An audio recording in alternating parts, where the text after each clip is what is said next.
Hello friends, आज की video इस टाटा पंच ICNG पे होगी। ICNG को हम पहाड़ में चलाएंगे, क्या परफॉर्मेंस करती है CNG में चलने के बाद आपको सारी चीज़ें बताएंगे। अगर आप पंच लेने का प्लान कर रहे हैं तो आपके मन से वो सारे डाउट क्लियर हो जाएंगे और फुल सिलेंडर करने के बाद CNG पे ये कितना माइलेज देगी, टैंक खाली करेंगे पूरा जितना भी चल पाएगी, आपको टोटल दिखाएंगे। सारी चीज़ें क्रिस्टल एंड क्लियर होगी।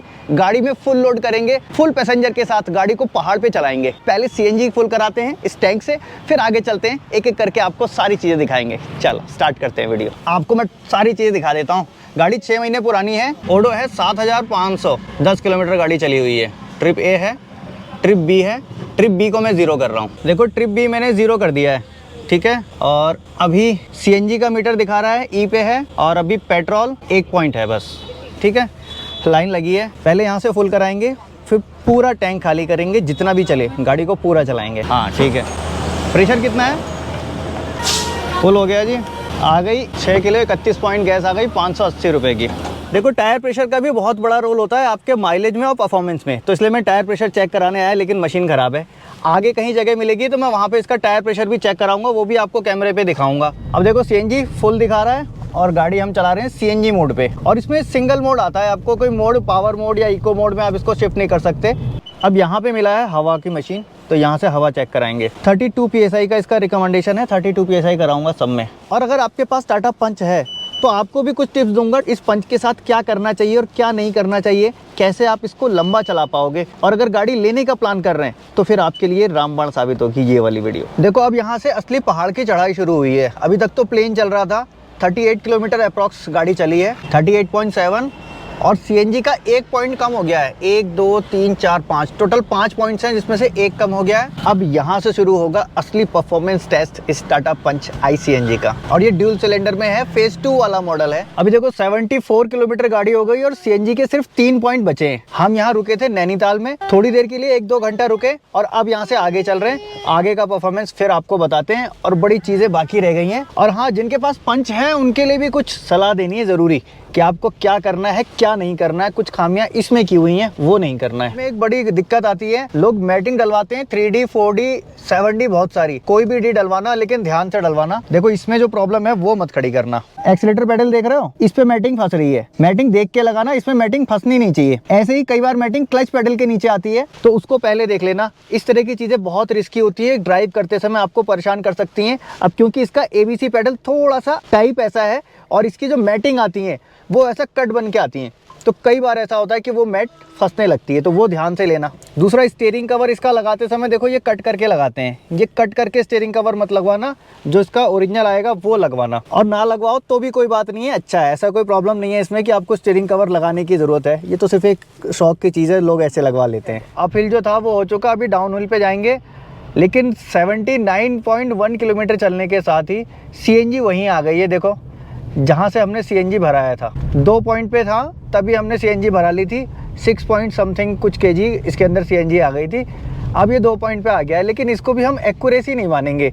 2 पॉइंट कितने हैं क्या है नो आइडिया। अभी और नीचे आने देते हैं, टैंक को खाली होने देते हैं, तब दिखाते हैं आपको। शाम भी हो गई है, हो सकता है कि लाइट का इशू आए, तो थोड़ा सा मैनेज कर लेना। देखो 85.8 किलोमीटर गाड़ी चली है और CNG की लाइट भी आ गई, और इधर पेट्रोल की लाइट भी आ गई। देखो पेट्रोल का 1 ही पॉइंट रह गया, जबकि एक बार भी हमने गाड़ी पेट्रोल पे चलाई नहीं है।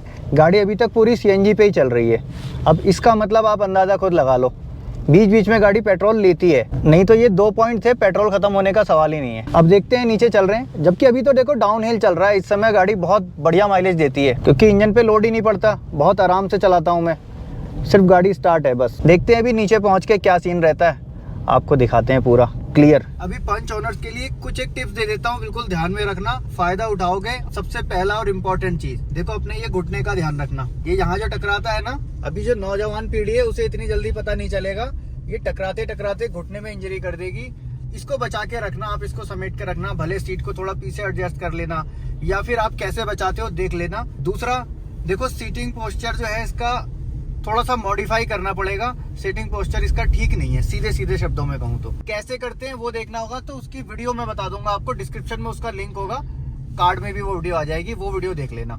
और एक चीज देखो, पंच वाले शिकायत करते हैं लोकल में माइलेज बहुत ज्यादा ड्रॉप हो जाता है। ड्रॉप होने का मेन रीजन, जितनी बार आप क्लच रिलीज करते हो उतनी बार आरपीएम बढ़ते हैं इसके। आप देखना एक हल्का सा क्लच रिलीज करना, कहीं रुकना गाड़ी को और चलाने की कोशिश करना, पहले देखना गुर गुर गुर गुर 2-3 बार ऐसी आवाज आती है, जैसे इंजन एकदम रेव करता है, 2-3 बार वो लेता है, बस वही पेट्रोल पीता है वो। उसका टिप बता देता हूँ कैसे आप चलाओगे गाड़ी को। क्लच पेडल में एक स्विच लगा हुआ है, उसकी वजह से वो होता है। अब आप उसको कैसे चलाने में बाईपास कर सकते हो आप देख लेना, पुराने ड्राइवर होंगे वो समझ जाते हैं कि कैसे उसको करना है। बाकी बहुत ज्यादा डिटेल नहीं बताऊंगा, बात आगे चली जाती है। और एक बड़ी चीज, वो भी टिप दे दे रहा हूँ, कोई नहीं देगा, मैं बता देता हूँ। देखो इस गाड़ी की सर्विस का रिकमेंडेशन इंजन ऑयल चेंजिंग का 15,000 किलोमीटर होता है। 15,000 किलोमीटर से पहले ही चेंज करा लेना, हाथ जोड़ के निवेदन है। कंपनी कौन से तर्ज पे कैसे दे देती है मुझे नहीं पता। आप 10,000 किलोमीटर चला हुआ इसका इंजन ऑयल निकाल लेना और उसको मैच कर लेना, मतलब वो चेंज होने की हालत में रह जाता है। कंपनी अभी कंपटीशन में है कि हमारा ऑयल इतने पे होता है, हमारा ऑयल इतने पे होता है, ऑन पेपर उनको दिखाना है। आप उस चक्कर में मत रहना, लॉन्ग टाइम गाड़ी रखनी है तो टाइम से पहले चेंज करा लेना, 10,000 चल जाए चेंज करा लेना, कोई फर्क नहीं पड़ता। बहुत ज्यादा कुछ महंगा इंजन ऑयल नहीं आता। और इंजन ऑयल के साथ साथ ऑयल फिल्टर, एयर फिल्टर लगेगा तो साफ करा लेना, अदरवाइज इंजन ऑयल तो जरूरी है। 15,000 के चक्कर में बिल्कुल भी मत रहना, कंपनी का रिकमेंडेशन है वो अपनी जगह पे। अब सबसे लास्ट और बोनस टिप, ध्यान रखना 5 स्टार गाड़ी है, देश का लोहा है, मजबूत गाड़ी है, दमदार गाड़ी है, लेकिन इस चक्कर में बिल्कुल मत रहना कि लोहा देश का आपको बचा लेगा। डिफेंसिव ड्राइविंग करना, ये सोच के बिल्कुल मत रहना कि 5 स्टार रेटेड गाड़ी है, कुछ फर्क नहीं पड़ेगा, मैं गाड़ी को भगाऊं दौड़ाऊं कहीं से चिपका दूं, ये तो लोहा है, टैंक है, हवा वाली बातें हैं, चक्कर में मत पड़ना, डिफेंसिव ड्राइविंग करना। और रही बात माइलेज की, तो वो मैं आपको दिखाई दे रहा हूँ। अभी तक तो जी देखो ठीक ठाक चल रहा है, जैसा भी है। कभी इस पे सीएनजी की लाइट जल जाती है, कभी बुझ जाती है, लेकिन पेट्रोल की लाइट अभी एक ही है, जबकि हम 2 पे चले थे। सीएनजी की लाइट को देखते हुए पहाड़ से तो हम नीचे उतर गए, क्योंकि कब खत्म हो जाएगी पता नहीं। आगे का ट्रेवल सीधे प्लेन में होगा, लेकिन हाँ इसके पॉइंट्स में वेरिएशन है, इसके पॉइंट पे मत जाना। जब से ये 2 पॉइंट बचे हुए हैं और तब से गाड़ी चल रही है, जबकि शुरुआत के पॉइंट बहुत जल्दी गिर गए थे। अब आगे इस गाड़ी को सीएनजी खत्म होने तक चलाएंगे, आगे का ट्रेवल प्लेन्स में ही होगा। अभी देखो जब से प्लेन में ही चल रहे हैं हम, रात भी हो चुकी है, गाड़ी बढ़िया चल रही है, फर्स्ट क्लास है। टाटा ने काम तो किया है, क्या क्या किया है वो भी आगे बताऊंगा। देखो लेकिन पहले 172 किलोमीटर हमने गाड़ी को ड्राइव कर लिया है। अब ई पे सीएनजी आ गई थी, बहुत देर ई पे चलता रहा 1 पॉइंट, अब वो ई भी ब्लिंक करने लगा, मतलब अब बिल्कुल खत्म होने पे ही है। कब खत्म हो जाता है फिर हम इसको खाली कर, फिर हम इसको पेट्रोल पे चलाएंगे। टाटा ने क्या क्या चेंज कर दिया BS6 फेज 1 वाली पंच से BS6 फेज 2 वाली पंच में, जिसमें कि पहला नंबर क्लस्टर का है। और यहाँ पर मेरी आवाज़ चली गई थी, माइक बंद हो गया था, इसलिए वॉइस ओवर कर रहा हूँ, हो सकता है वो मैच ना करे तो आप समझ जाना। देखो सबसे पहले क्लस्टर चेंज किया इन्होंने, क्लस्टर डिजिटल लगा दिया, अच्छी बात है, डिजिटल क्लस्टर मीटर लगा दिया, लेकिन पर्सनली मुझे वो एनालॉग वाला ज़्यादा पसंद था। कुछ लोगों को डिजिटल मीटर की डिमांड होती है और आज का ट्रेंड चल रहा है डिजिटल का, तो इन लोगों ने वो भी कर दिया। दूसरा अच्छा काम इन्होंने किया, इंजन के माउंटिंग्स का डिज़ाइन भी चेंज किया। तीसरा, इसके फिल्टर का डिज़ाइन चेंज किया, गाड़ी के वाइब्रेशन को कम करने की कोशिश की। वैसे आपको वाइब्रेशन इतनी अंदर फील नहीं होती, लेकिन हाँ थोड़ी सी थकावट होती है गाड़ी में।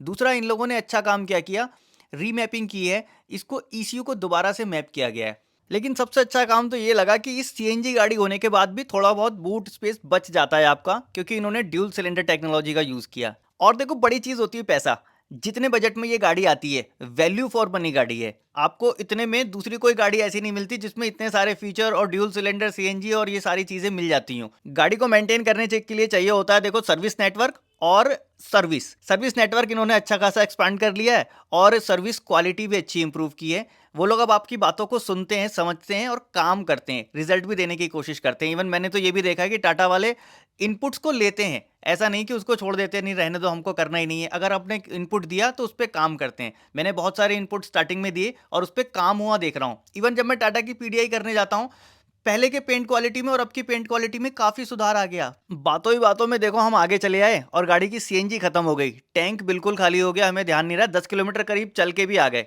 देखो ये लाइट आ गई, CNG पे अगर मैं स्विच करता हूँ तो अब ये CNG पे स्विच नहीं होती, यानी जितनी भी टैंक में CNG थी सारी हमने खाली कर ली।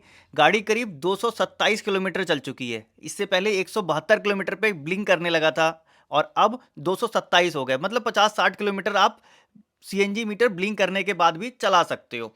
अब इसका ओवरऑल एवरेज भी निकालेंगे, टोटल टैंक फुल भी कराएंगे इसका, अब कितनी सीएनजी इसके अंदर आती है। ये सीएनजी के साथ पेट्रोल खाने का जो मेरा शक है, इसको मैं कंफर्म करना चाहता हूँ एक बार स्कैनर लगा के।